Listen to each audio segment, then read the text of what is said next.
is here with some special guests. Yeah. Hello, everybody. Can you all hear me in the back okay? Absolutely. It's very hard to hold a microphone and a bird at the same time. So my name is Joy Funk. I'm from the Outdoor Discovery Center in Holland. Have any of you been there before? A few of you? Yay, good. So at our center, we have a lot of different things to do. You can come there just to walk the trails, to see our animals, to see our visitor center. It is free, so please come and visit me. There are brochures up here and then at the table, so if you want to grab them while you're leaving, feel free to grab some information. We do programs for little ones all the way up to 99 years old. I wouldn't turn you away if you're 100, it's okay. So we do have birds of prey at our nature center. We have 26 birds of prey. It has grown quite a bit. I've been there for 9.5 years. When I got there, we had 10. So been really fast. We take birds that are injured and cannot survive in the wild, and they're all raptors. We are not a rehab facility ourselves. So if you found an injured bird, we would have to send you to a licensed rehabber like Wildside Rehab here in Grand Rapids. It's like the closest one. But after a rehabber has tried to fix a bird, if they're not able to, and that bird is not able to hunt on its own, they will look for a place to put the bird. And that's where we come in. There's great websites where you can, it's like Pet Finder, but for nature centers. You know, you look at what birds you want. So all of our birds live in large enclosures outside. These are their safe boxes to travel in. So this is how we bring them around all across Michigan.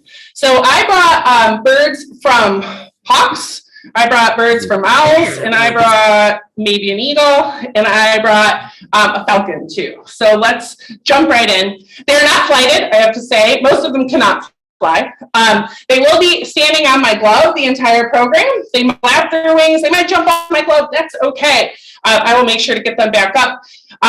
Some graphic stuff. If they go to the bathroom up here, I can walk around with them. If they do not, Aquinas College will probably not like it if I walk around with them. So I am going to stay up here, but then I will try to walk around as quickly as I can with any of the birds. So the first group we have are the hawks, and there's 7 different kinds of hawks in Michigan. And the one I brought is an endangered hawk. I think it's now just considered threatened in Michigan, is a red-shouldered hawk. We were debating, my staff, what kind of hawks do you bring to an Audubon club? Because we have broadwings and Coopers and red tails, of course, and we were like, I want to see a red-shouldered hawk. Thank you, buddy. Okay. What's up? Oh, yes, I knew that would happen.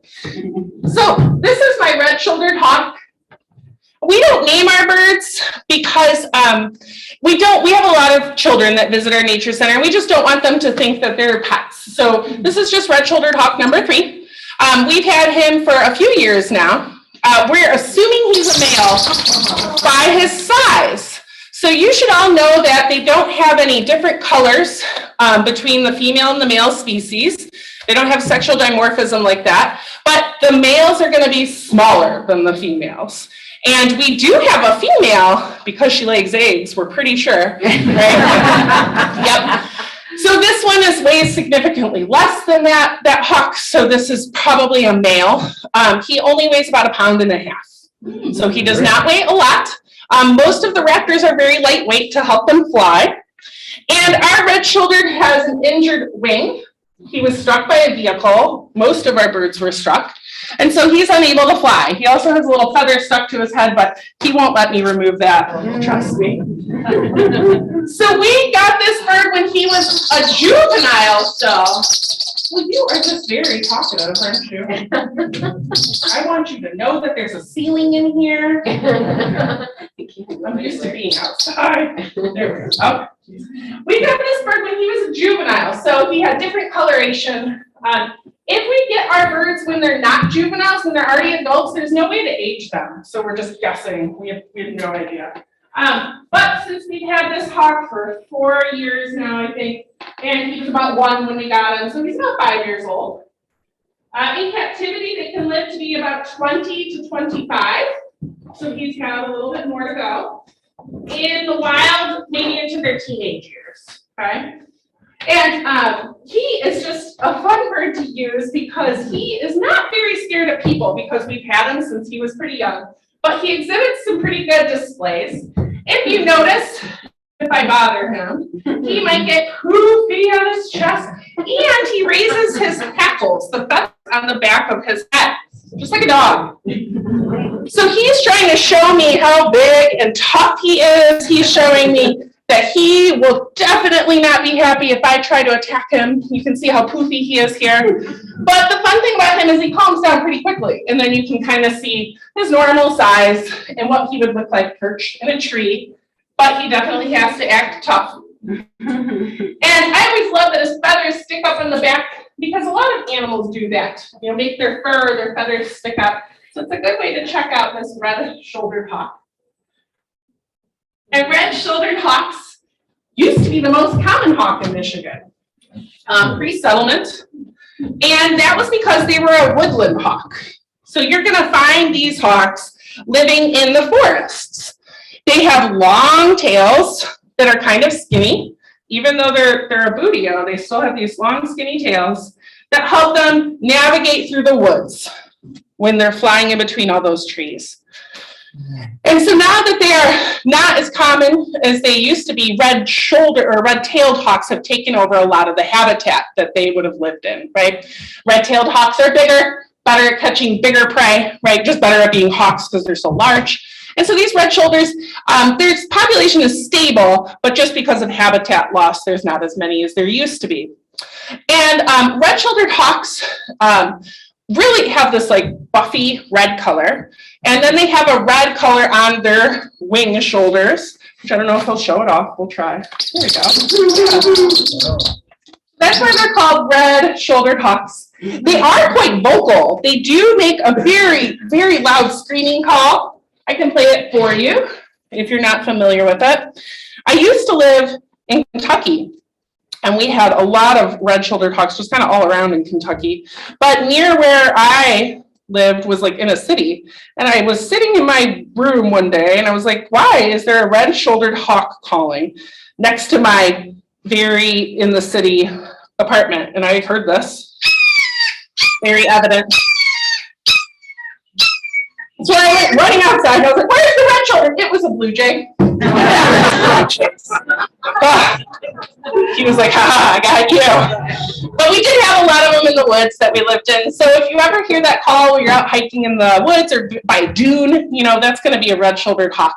A nice thing that this hawk likes to display for us is the ability that all birds have is to hold their head completely still while their body is moving. Very, very difficult for humans. You can try this all at night when you go home in the bathroom mirror, trying to stand still. All birds can do this, right? Because when they're flying or when they're perched in a tree and it's moving around, they need to be able to keep their eyes on prey, right? He just really does it very well for us. I'd like to say I trained him to do this. I did not. So red shoulders will eat smaller mammals that live in the woods, a lot of chipmunks, young squirrels. They can eat other birds, but most songbirds will still outfly them. So they're really concentrating on mammals. And they can also eat frogs or snakes. They're a little bit, they'll eat a little bit of everything, whatever they can find. There we go. And on hawks, I always like to point out that they have a supraorbital ridge that sticks out over their eyes. Students often think that that's just made to make them look mean. It is there to keep the sun out of their eyes, which is pretty amazing. So the sun is completely shaded from his eyes. They do have very large wings. I don't have a red-shouldered hawk wing, but I do have a red-tailed hawk wing. We get these from birds that are just hit by cars. You guys should go on a road trip with me. We stop a lot for roadkill. Fun fact. So this is a red-tailed hawk. I'm sorry, you're offended by that.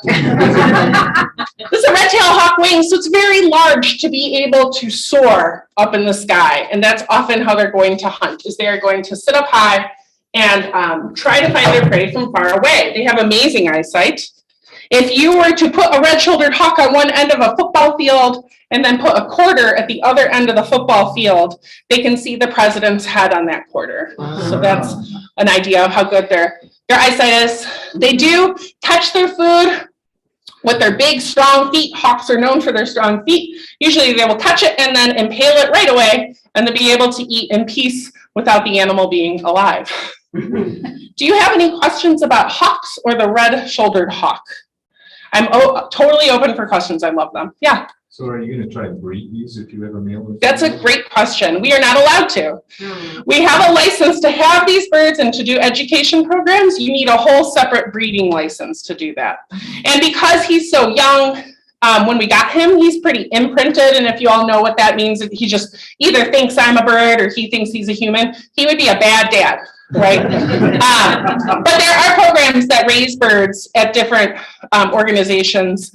Red shoulders are not currently being worked on here in Michigan, but barn owls are. So we just don't breed the animals at our facility. Any other questions? Yeah. So where do you get your food and Yeah. what do you Well, some food we get from donations. So sometimes we have mice that people might have in their home and they just used a trap on it without any poison. We can use that. But most of our food we get from rodentpro.com. It's a great place to Google it. Yeah. there's a .com for everything. Yes. Well, and if you think of zoos, right? They have a lot of raptors, or if you think of the Minnesota Raptor Center or, very large raptor centers, they need all those animals. So you can get mice in all different sizes. They come to you already frozen. They just euthanize them with gas. And then we know that the mice are safe, because if I were just to pick stuff off the road, it might be poisoned. Who knows what happened to it, right? So that's where we get that. And then also we order chicks from a local chicken farm, because over in Holland, there's a million chicken farms. So we get local chicks also. This guy likes mice, but we do vary all the birds' diets. We usually give them rats, mice, chicks, squirrels sometimes, rabbits sometimes, and then geese sometimes. Chipmunks? Chipmunks, yes. We've done chipmunks. Provide you with some of those. Right, I know, yeah. They love chipmunks. They're always excited. I'm not going to touch much on avian flu unless you really want me to, if you're aware of that disease at all. We are very aware of that. But prior to avian flu, we would also use window strikes for a lot of the falcons. If a cardinal hit our window, we would feed it to the falcons, and they thought that was just the best thing ever, right? Right now, we're not doing that, right? Yeah. All right, any other questions? Yeah. Are strictly carnivores? Yes, only carnivores. All raptors only eat meat. No seeds, no anything like that. Yep. Is their range the whole United States, or what is their range? Yes, so it's most of the United States, especially the southern states. So very common in Kentucky and South, they're just everywhere. Not as common up north. Out west, I'm not as familiar with how far west they go. I'd have to look at a map.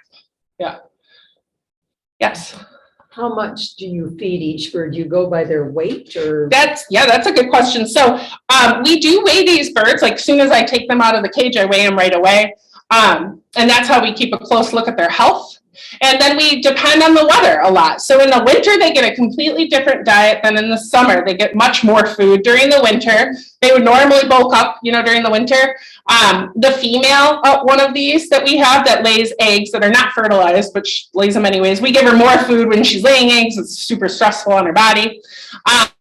And then during the summer, they usually get less food. Our bigger birds will have a fast day, or maybe two. It matters on the birds. Our golden eagle, he gets 2 fast days during the summer because he's not exercising as much in a large enclosure. He still flies, but it's kind of like running, unless you're a great runner, right? I can run. I'm not gonna run. So some of our birds are well, I could fly over there. I'm not gonna. So they don't exercise a whole lot.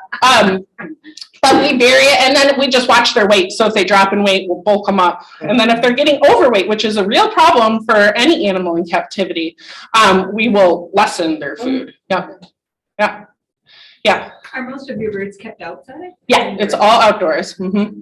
Yep. One screech owl we keep inside. I guess I like one screech owl. Yeah. So is the food pre-deceased, or do they ever? Pre-deceased, thankfully. Yeah, pre-deceased. Yep. It's all dead on arrival, which is nice. Yeah, in the back. Where do red-tailed hawks nest? Red-tailed or red-shouldered? Red-tailed. Red-tails, like, well, there's some really nice ones you can see along the highway. So large up in a deciduous tree, about this big. They like to be right on the edge of a field and a forest. That's their favorite part. And then great horns will often take over the nest. And they will sort of timeshare because all birds are scared of great horned owls. That's what I've learned. That all birds are terrified of them. And the red tail will build the nest, and then a great horn will be like, hey, I'm going to use this. And they're like, yeah, cool. I wasn't going to use it anyways. I'll go over here. But sometimes they'll share because the great horns are done nesting about the same time that red tails want to nest. Okay, I'm going to put this one away because I've got a few more birds to go over.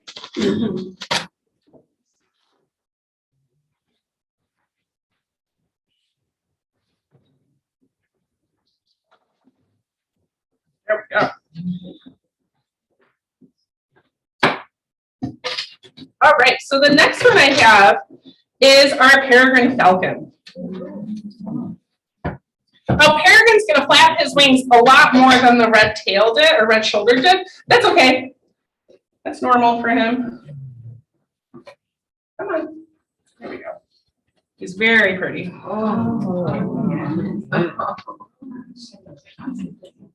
Don't build up his ego.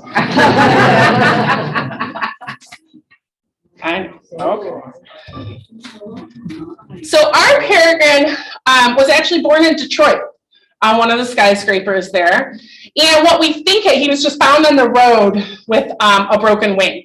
And it was broken from above, which is very strange. And so what we think happened is that he wasn't hit by a car, but he was probably attacked by another Peregrine Falcon. They are very territorial, and they do not take kindly to any kind of peregrine coming into their territory. Well, he was young. He still had juvenile plumage. He was a beautiful chestnut brown on his back. He was so pretty. But he didn't know any better, and he probably flew into the territory looking to start making his own territory, and another peregrine probably attacked him. For a long time, a falconer worked with him to try to get him to be able to fly again. He can fly, but he gets tired so quickly. It's the wing closest to me, and if he were to keep trying to fly, his wing gets exhausted, and he just ends up drooping it, so he can't fly well enough to be able to hunt. And peregrines are famous because they're the fastest animal on the planet. They've been clocked at 240 miles per hour in a dive. People always say to me, well, when do you call it just falling instead of diving? Sort of the same. So how peregrines hunt, they only like to hunt birds. And on cliffs by the water, whereas what they usually prefer, they like to hunt ducks. And ducks are much larger than this Peregrine Falcon. He only weighs 1 pound. That's it, right? A female would weigh 2, but he only weighs 1 pound. And think of a mallard. A mallard is a big duck, right? And he will hunt things like that. So he'll scare ducks or pigeons or starlings up into the air, and then he will go up as high as he can, and he'll do a stoop. That's the dive. And they will even put one shoulder up high and one shoulder down low to make them more aerodynamic in shape as they're diving down towards their prey. And once they dive down and they get close enough, they kick out their feet and punch their prey right out of the air, which is amazing. Because they don't weigh a lot. They have skinny, wimpy feet, so wimpy. Their toes are like, I can barely even feel him holding on. But if anything hits you going 240 miles per hour, you will not be well. So usually their prey either dies on impact or it gets knocked out. And so then the peregrine will go with it to the ground. And falcons have this amazing thing on their beak. You're going to flap your wings. You're being very stoic. He's like, I'm going to show off. So they have this thing called a toenail tooth on their beak. And you can't really, his beak is closed right now, so it's hard to see on him. But all falcons have this. This is a special little tooth. They don't really have teeth.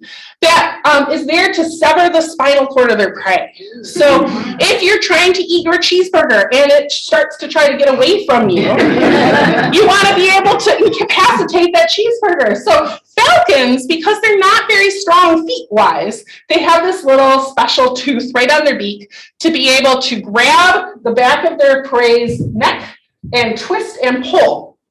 Now, we have to trim our birds talons and beaks because they live in captivity. They don't wear it down like they would. I will tell you, I will do eagles all day long, no problem. Peregrines, or even worse, merlins or kestrels, they can bite so hard and they're so fast and they just like do the whole thing to your thumb. They twist and pull. It's very painful. So it does work.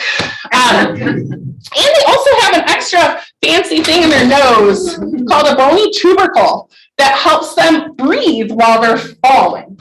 So it's like this little extra bone that comes out of their nose and it helps them breathe because otherwise the air is going so fast around them that it's very hard to breathe while they're diving. Now, peregrines have an interesting story to them. Their populations were going down rapidly because of the use of DDTs. The same as the eagles, pelicans, really any bird that lived near water was suffering from DDT. They were not able to incubate their eggs because of the use of the chemical. And what happened was we banned DDT, which is great. So then all these wildlife biologists said, well, we're going to re-release them. We're going to raise them and release them. And they picked these beautiful, picturesque countryside areas with nice cliffs and water, great places for them to be released. And they kept getting eaten by great horned owls. So the scientists were like, where can we put them where there are no owls and there are still cliffs for them to nest on? And they decided cities. Let's try cities. Yeah, right there on the map. Good timing. We've been doing that for 9.5 years. That's right. That's good job. Yeah, you can't go this way now. So there were huge efforts to release them into all the major cities, and peregrines do great in big cities. They do fantastic. There's plenty of them that live in Grand Rapids. There's plenty in Muskegon. There's plenty in Grand Haven, New York City, Chicago. All the large cities, they pretty much have taken up as much space as they can. It's not that there's not enough food, it's that peregrine falcons have their territories. And so they can only have a certain amount per square mile. So peregrines do really well in cities, and they eat mostly just pigeons and starlings and sparrows. If it's a city that's by some water, they would love to still eat the ducks. So they do really well in cities, and they nest on the skyscrapers here. So their populations are stable again. They are all the way across the northern hemisphere. So peregrines come in a lot of different colors too. You've probably learned this. Our peregrine's pretty dark, but they can be pretty light in colored, mottled and gray on the back. It just really matters where they live. They definitely have different phases, but he's pretty dark. They have black all over their face because if you notice, he doesn't really have a supraorbital ridge. He has a little bit of a bone that sticks out, but it's not nearly as large as a hawk's. So falcons use their malar stripes, they're black, to absorb the sunlight so that they can still hunt when it's extremely sunny outside. That's what they have instead. And I always like to show my peregrine falcon wing. Super pointy. I remember when I started birding, it was, raptors in flight, hard. And the first thing I learned was falcons have pointy wings. So super pointy wings, and that's just to help them go fast. You will not catch a falcon soaring. They don't soar. Kestrels will hover, but they don't soar because they're just gonna go fast and hunt with their stoops, right? They don't eat really any mammals. And the main reason for that is because mammals are on the ground. When they need to hunt their prey, it needs to be in the air because they cannot hit the ground going 240 miles per hour. It would be really bad. Okay, questions about the peregrine? Yeah. Were they here before cities were here? So in Michigan, their populations were probably never huge because we don't have a lot of cliffs. They really like cliffs by water. So the populations that we have now might even be higher than what they were pre-settlement. We don't have a ton of data, right? But we're guessing that peregrines it's not super common for them to live here. We do have quite a few by the lake, because the Holland area and Muskegon wastewater treatment plant, they're there. We see them along the lake shore, but they were probably never very common here. What other questions? Yeah. Yes, during the winter when there might not be as much of a variety of birds. Yeah. What do they do? Oh, they stay here. They don't migrate. they will hunt still all the water birds. And so there's plenty of ducks that come in, right? That come here for the winter time. So it's like a new variety for them. So they can still find plenty of food to eat. They do need to eat often. Falcons have very high metabolism rates. All of our falcons never have fast days because they go through their food so quickly. They're kind of like the spazzy birds of the raptors, to be honest. Like they're just more nervous. They're harder to keep in captivity. Often they just don't like it because they just want to go, go, go. And so they still live here, but they hunt all different kinds of waterfowl. And then in the cities, there's still lots of pigeons and stuff for them to hunt. Plenty of sparrows. Plenty of sparrows, yes. Yeah. Yeah, and we have, the 4 falcons. We have kestrels, which are the little sparrowhawks, and then merlins. And then we also have gyrfalcons in the northernmost parts of Michigan. I got to see one on a birding trip to the UP in February because that's what birders do for fun, right? UP in February. Yes. So do they come back to a kill? Because I can't imagine this thing eating a whole buck in one sitting. No, they will try to eat as much as they can, and they will fill their crop. So all these birds have a crop. It's like right. Yeah. It's right there. Yeah. People are like, I want to pet them. Like, no, you don't. So they will eat as much as they can and try to fill their crop, and they will try to hang around the same area, but it is often eaten by other things. Yeah, it's hard. Eagles will steal, Oh, one cool story about peregrines I read. In an area where pelicans live, there were pelicans going near peregrine falcon nests on the cliffs, and the peregrines were so bothered by this. And pelicans don't eat peregrine falcons, right? They did not care. They went up and tried to attack the 10-foot wingspan pelicans and rake at their faces. Wow. Yeah, they're very territorial. So these little guys, if you can imagine, trying to attack a pelican enough. It's like when you see birds mobbing a larger raptor, but these guys are hardcore. So. Did you have a question? Yes, do they mate for life? Yeah, most raptors do. They like to stick with the same mate, but then if the mate dies, they will find a new one. So they're not like forever lost. They will always find a new one as a replacement. All right. Okay, I'm going to put this one away. How long would he live? Oh, he would live to be about 20 in captivity. Probably only about 12 to 16 in the wild. And the reason they last longer in captivity, even though they're injured, is because we feed them every day. They don't have to hunt. They don't have to worry. They get biannual vet checkups. Their health care might be better than my health care. So that's why they survive so long in captivity, because they don't have to hunt. Okay. I have a small owl and then a big owl. You are very excited. Oh. So I brought a Screech Owl because who doesn't love Screech Owls?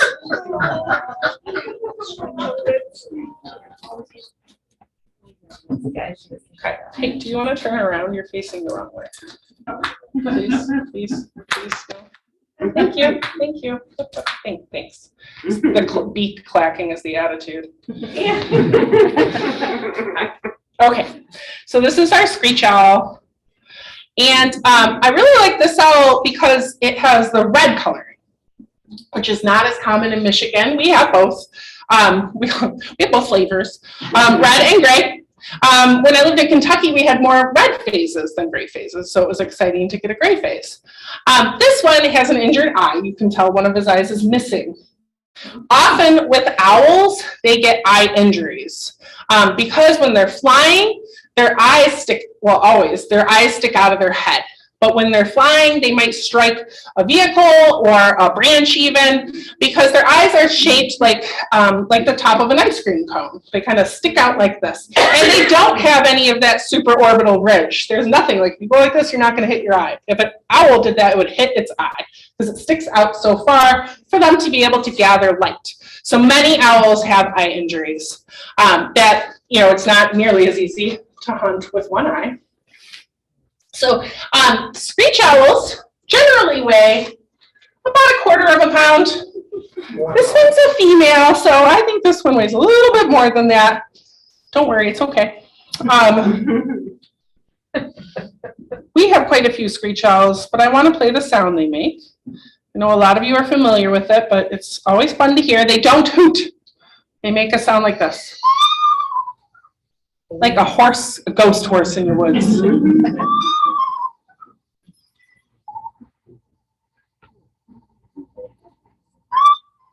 Ours never call back to the phones. They're like, they know. But sometimes if you're in the nature center late at night or at the birds late at night, you will hear them calling to each other. And they do this. I love those little calls. Yep. You keep more than one in a.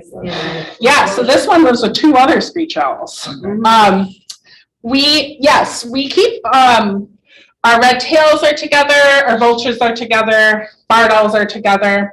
We had one screech owl who once we went in and its friend was no longer with us. And a lot of it was missing. So we had them both for a very long time and we didn't know what happened. What we were wondering, obviously the screech owl ate the other one, but did he die first? Or did the other one be like, okay, well, yeah. Did you examine the fellows? We tried to figure it out, but we separated them. So one owl always lives by himself now. But generally they can live together as long as you feed them enough, right? I have some stories of falconers, not with our organization, I might add. Falconers that I just know and have talked to where they kept peregrines together, which is silly. Don't do that. Because peregrines eat birds, right? And so it's hard to keep falcons together, but owls and hawks, they do pretty well together. Even eagles can cohabitate. And screech owls are really tough, even though they're this small. This is a full-grown screech owl. I have no idea how old it is. It was an adult when we got it. Screech owls can eat things like blue jay, so bigger, and they have even found grouse feathers in a screech owl nest, which I can't even imagine, but, grouse feathers. And a grouse weighs much more than a screech owl. So what screech owls do is they will wait patiently and they will listen for their prey. And they do have little tufts. This guy's not putting his tufts off. Let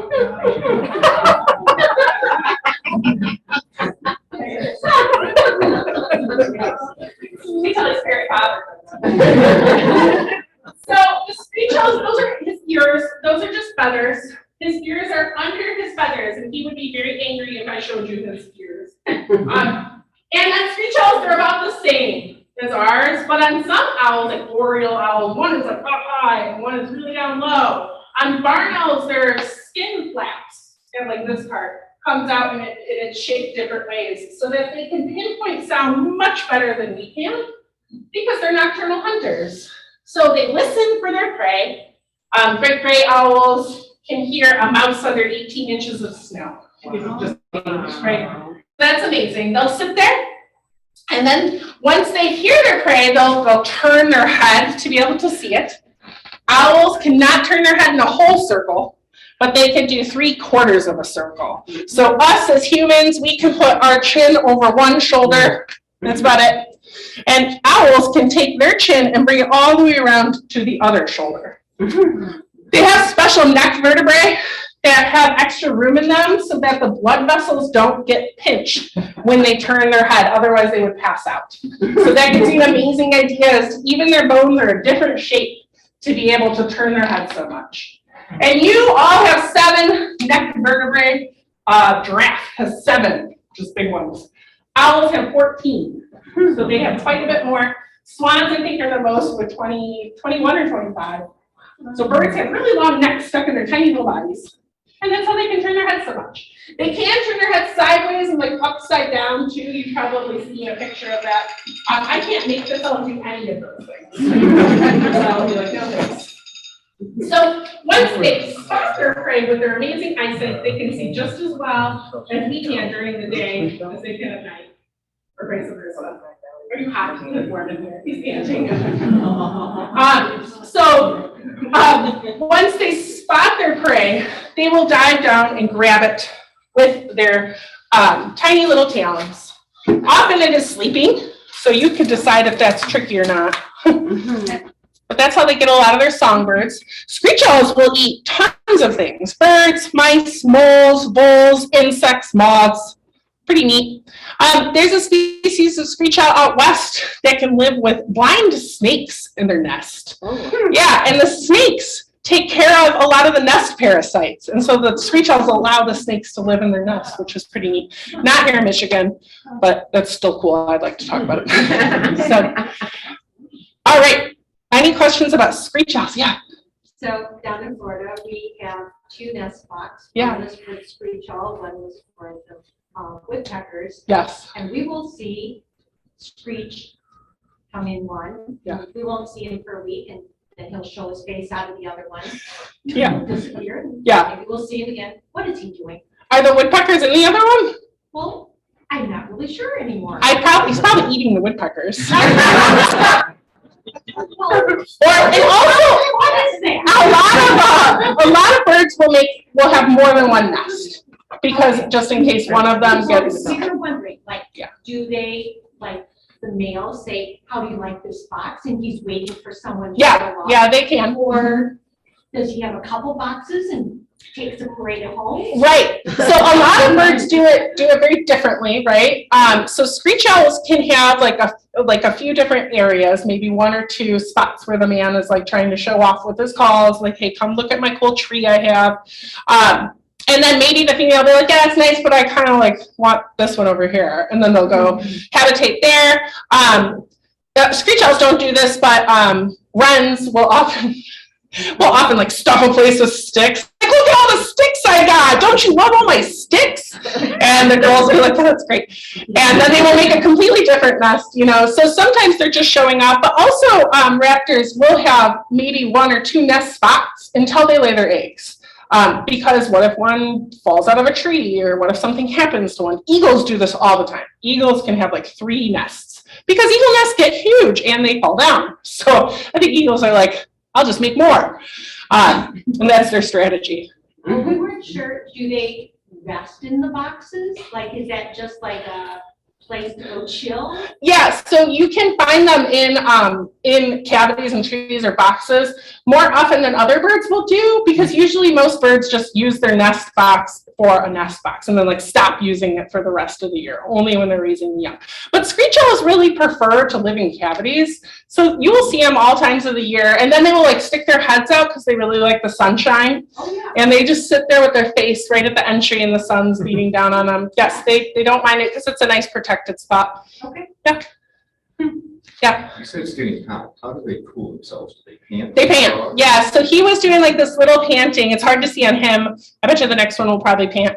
And they can't sweat because sweating is bad when you have feathers. So they just pant, and then like it's called guttural fluttering, and their like neck part will just kind of like move in and out to help them cool off. Yeah. You know, an interesting observation is when this little guy flaps his wings, you can hear it. Yes. You Yeah. get that peregrine before you heard it. Yeah. Really strongly, right? So owl wings are frayed on the edges. Well, all of owl feathers are frayed on the very tips, like so don't make any noise. This is a great horned owl wing. Very quiet. But if you take a bald eagle feather, one feather. And it's just the difference between diurnal hunting and nocturnal hunting. Because these guys need to be like ninjas. They need to sneak up on their prey. They fly slow, 30 miles per hour. Owls are really slow because they're all about being sneaky at night. But like these diurnal raptors need to just be fast and furious because the prey is going to see them coming because it's daytime. These guys do a lot more sneaking up on their prey. Yeah, he doesn't really make any noise. That's why they're so fluffy, and that's why they have feathers down their feet. It's like a muffler for their whole body to help them be quiet. Okay. That shows you were a different glove for each bird. Well, so the large gloves I could use interchangeably, but right now we're not because of avian flu. And then the little gloves are just easier for the little birds to hold on to. But like these big ones I could use on any of the birds. Yeah, he's like, There we go. They don't seem to have any trouble going in and out of these. Well, I'm happy you said that now. It's just fake. So this Who next, designed these boxes and who makes them for you? we had a volunteer. It's pretty amazing. We get a lot of, we're a nonprofit, so a lot of volunteers do work for us. So this next bird is a snowy owl.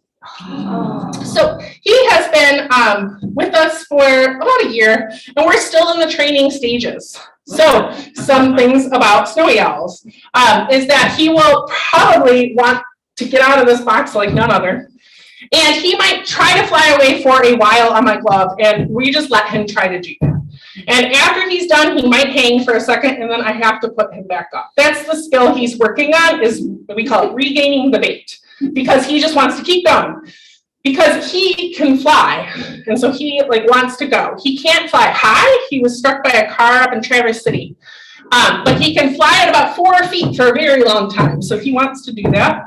You can hear him. He's already you're talking about me. Yes. So he's sometimes he acts very excited. It's like he knows. Do we know it's a male?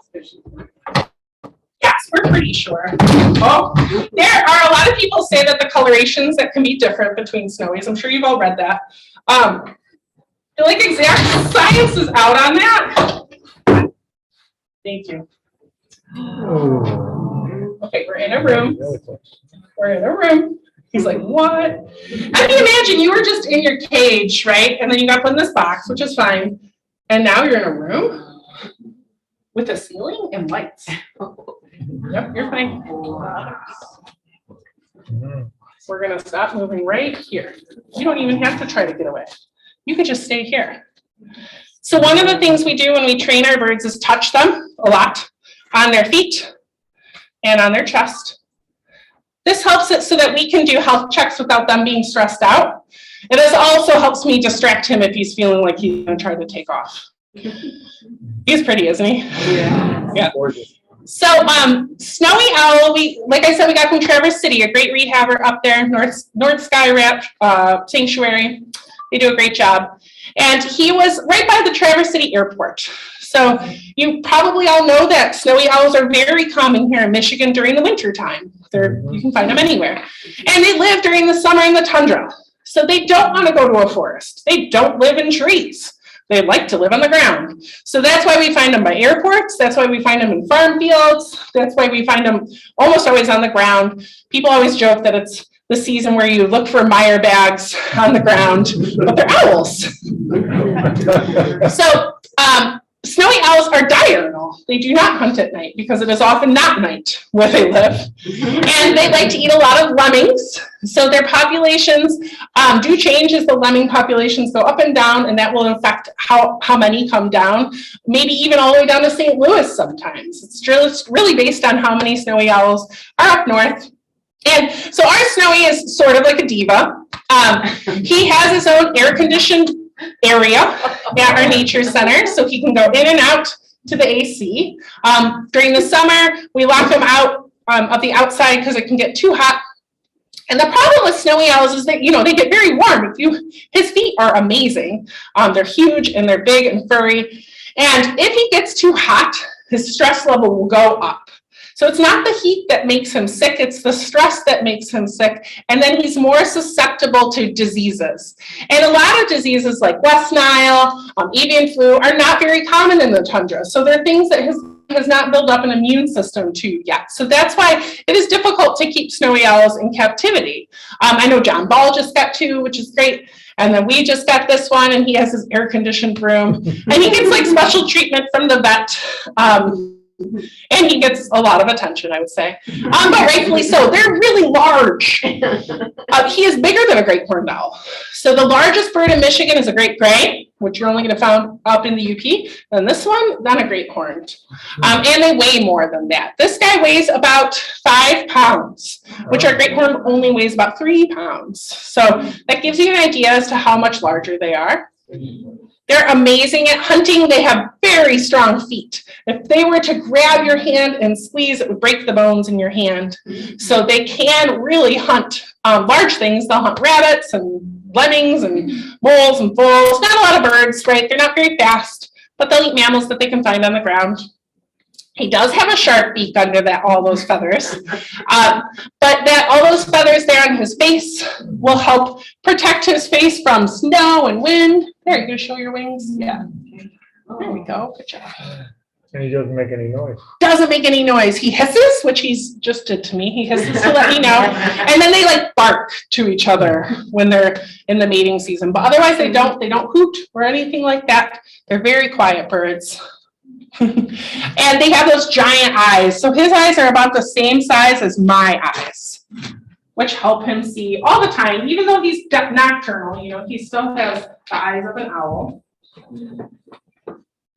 He eats a lot. This guy will eat, 10 mice a day, where our great horned will only eat about 5 mice a day. So we found out it was a very expensive bird. We just kept feeding him, and we're like, when are you going to stop eating? He just keeps eating. But he can eat a lot. He is quite fun to use in programs. That full adult. Yes. or- Yeah. Yeah. No, he's full adult plumage. He was this color when we got him. They can be like pretty dark when they're immature. So we were already thinking he was an adult, but we don't know how old he is, so.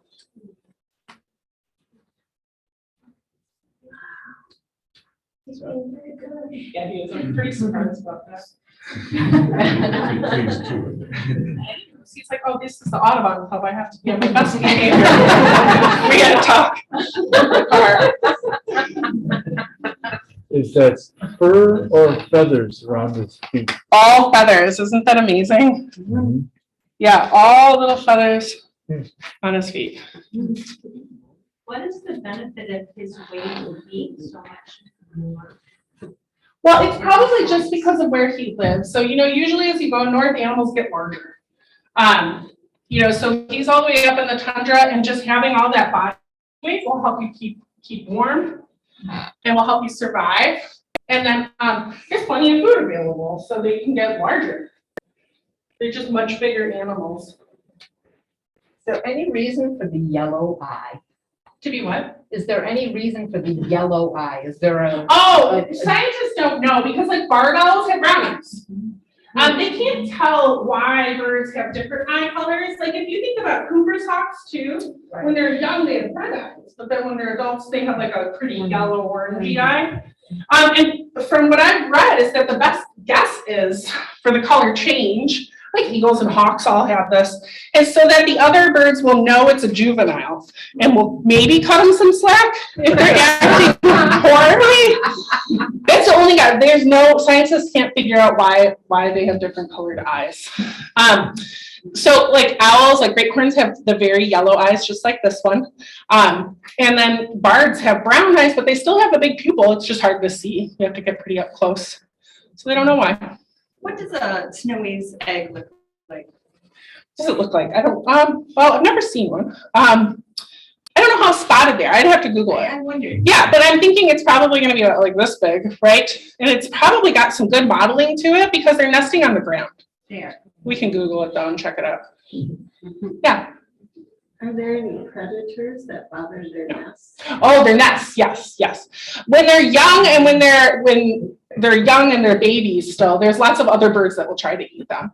Other birds. Yeah, and once they're adults, though, most owls, like other than screech owls and barred owls, once they're adults, nothing really bothers them. It's just getting to that last, past their first year.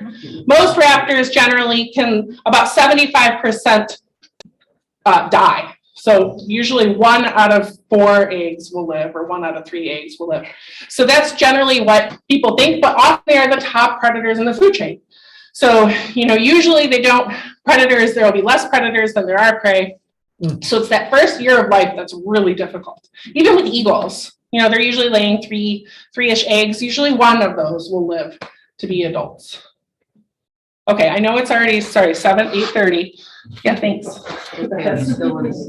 I know, the last one. No. Yeah, he knew. He was like, I'm not going in the box. He doesn't love the box. Yep. It is so windy. Yep. Thanks. No, stop. Stop. Like to stand up. Nope. Oh, we're going the other way. That's silly. Yes. Yeah. We just kind of let him work it out. Oh, those hisses, you're so mean. He also hasn't been fed, so he's probably pretty mad at me. We do not feed them before we go on programs because they throw up in the car. And it is so smelly. So they're all excited for everything. Okay, so this guy is a bald eagle. And he is still, so this is like my special guy. I trained him. And he's ornery. So he might jump out of here like crazy. Now he might fall off my glove, but he's not trying to get away. It's that his balance is really poor. He has a pretty bad wing injury. So please bear with us if it takes him a while to get back up. We've been working on it. I know. Here we go. Oh. Here we are. We're going to stand right here. Okay. Okay, now you got to put this one in. Put it in a little bit. Thanks. Okay. So this is our bald eagle, and he was actually from Michigan State University. I guess originally he was from Saginaw Bay. And he fell out of his nest when he was young. And this is the really weird thing that none of us can answer. He was trying to... You tell him. Yeah. So he was trying to fudge and he broke his wing, trying to learn how to fly. But the parents stuck around and took care of him. And they found him in September on the ground with the parents still hanging out. That is so weird. Usually parents will just be like, see you later, because that's how nature works, right? But yet they were still taking care of him. So he got brought in to the rehab facility at MSU, and they worked on him for a long time. They called him Buckbeak.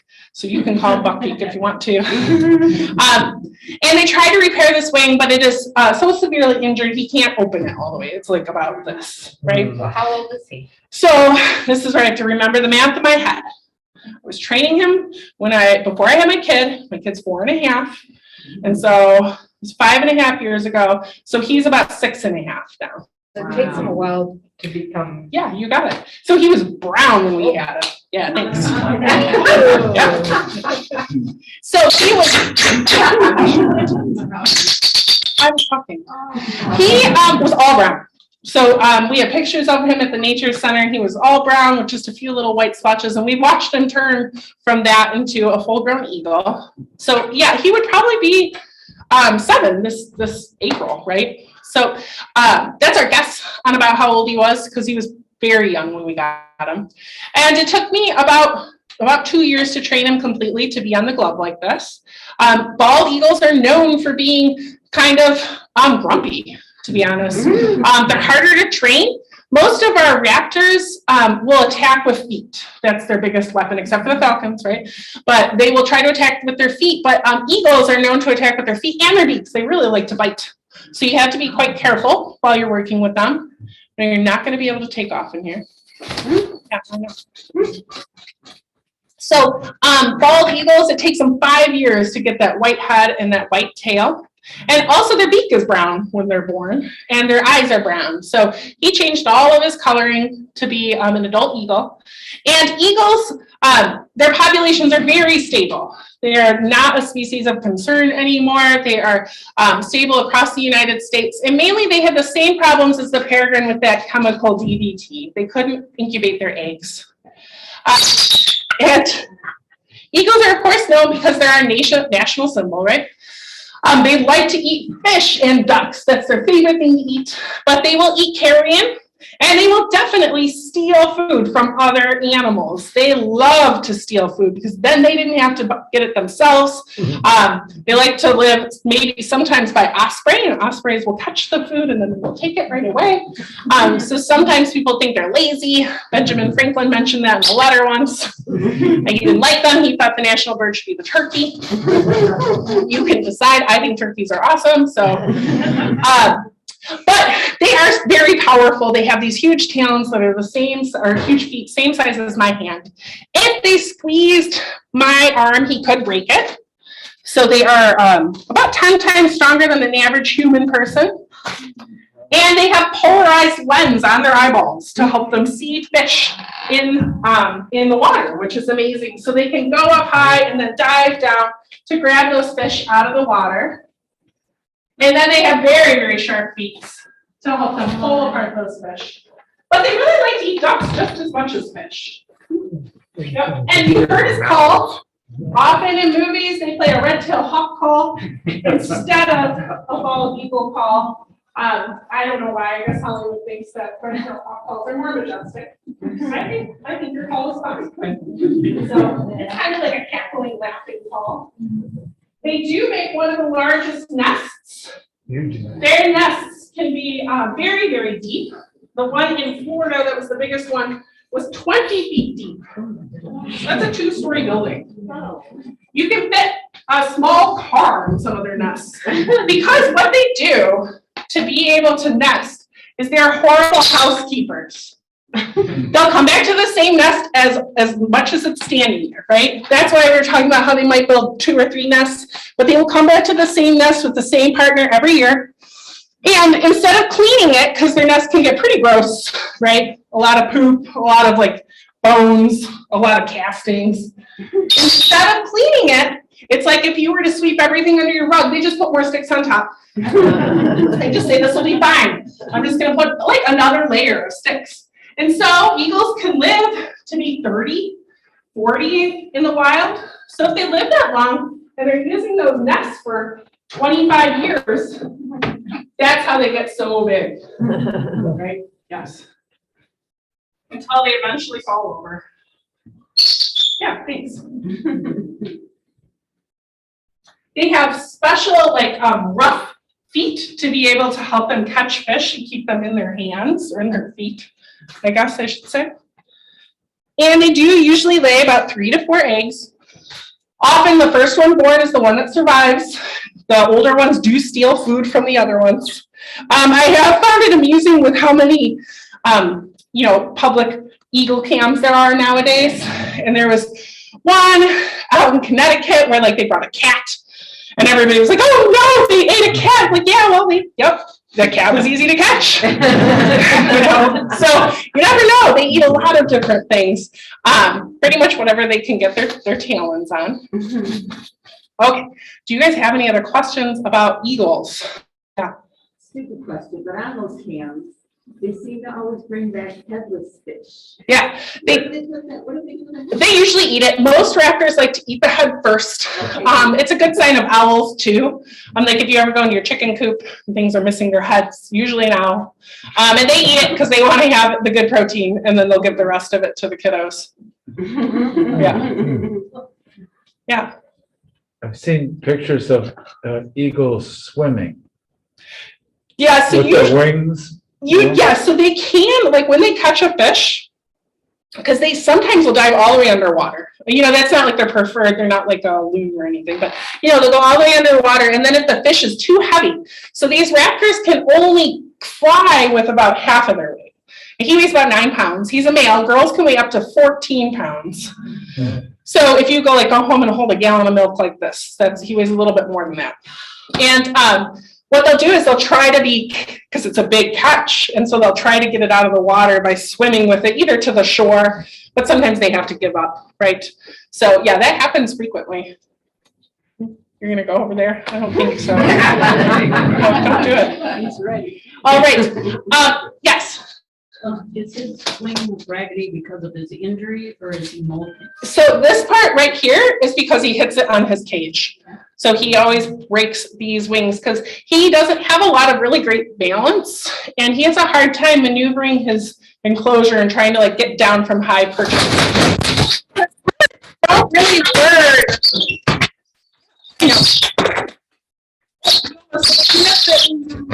Hey, wow. Birds don't always learn that they can't fly anymore, right? Yeah, you too, huh? So They try still, right? And so then they might hit stuff because they don't have good steering abilities. But what we have to watch for is like arthritis. That is something that usually will happen when they're older.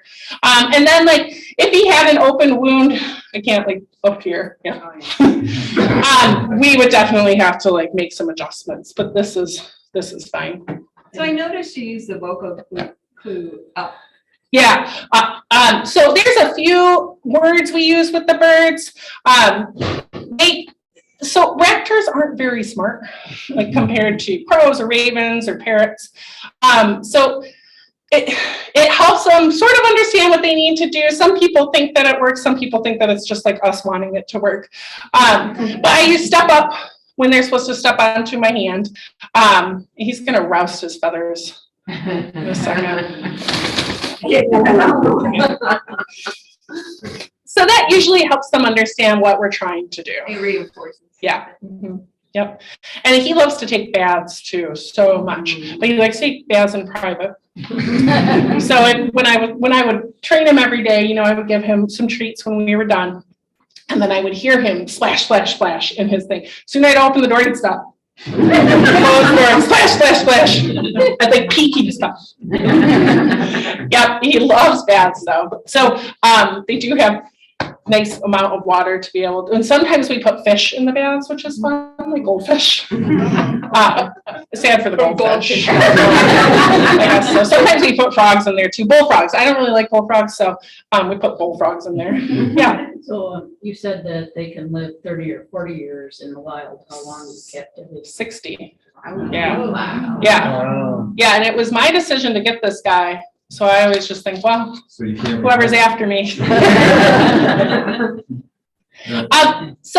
I'm going to finish the presentation, but if any of you want to come up and take a picture with the eagle, I'm happy to do that. You can't touch the birds, but we can stand pretty close to them. And I'll just probably go like by one of these columns so that it's a nice background. And if you have any other questions, please feel free to ask them of me. Thanks for having me out tonight. I really had a good time.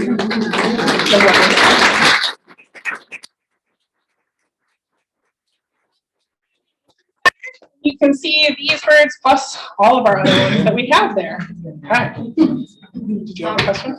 You mentioned the avian flu that you're not swapping the gloves. Do you then wash the gloves afterwards? Yeah. It's like this special sanitization spray with hydrogen peroxide. It's very exciting. Yeah. I have to change my shoes when I go into their enclosures to bleach. And how long is this? I mean, it's just really started to hit the news lately. Yeah, I know, because the news doesn't care as much. The end of May is hopefully when it usually is just during migration season. Yeah. Is it every year? It is every year. So we're talking about avian flu. And this year there's a highly pathogenic avian flu going around. And every year there's a type of avian flu. It's kind of like COVID, right? So this year's highly pathogenic avian flu is much more contagious than your normal avian flus. Avian flus are always not great, but they're present every year. The last time we had a highly pathogenic one was in 2015. And the DNR has put out a few statements for you to maybe take down your feeders, maybe, but they're not taking a stance on it. But it's a disease that's spread by waterfowl. So ducks carry it. And often it's spread by the feces, and it can last 30 days on a surface. So that's a big problem. Like, it's much worse than COVID with that.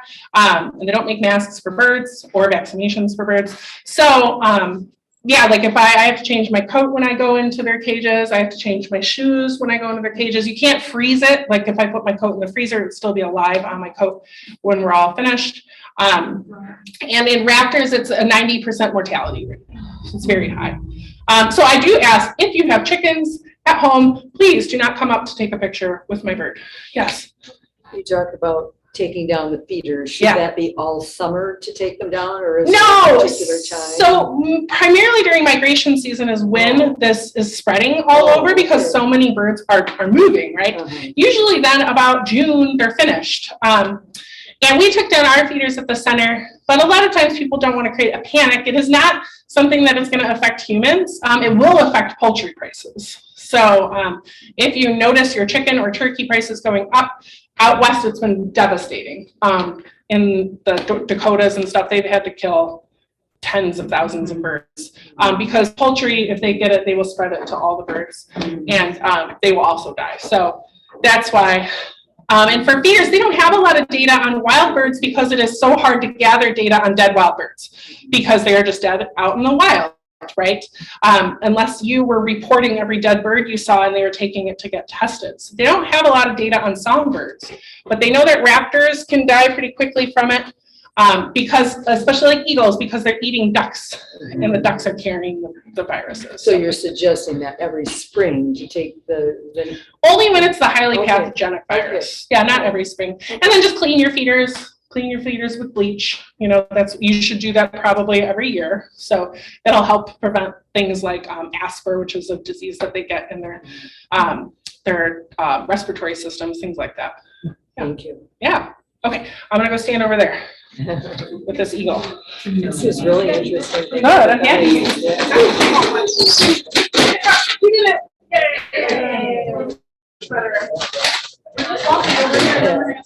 What's the status of the eagles at Millennium? I know that one nest went down, but then there seems to be another nest I saw the other day. Yeah, they, we went there shortly after the nest was down. Yeah. Oh, yeah.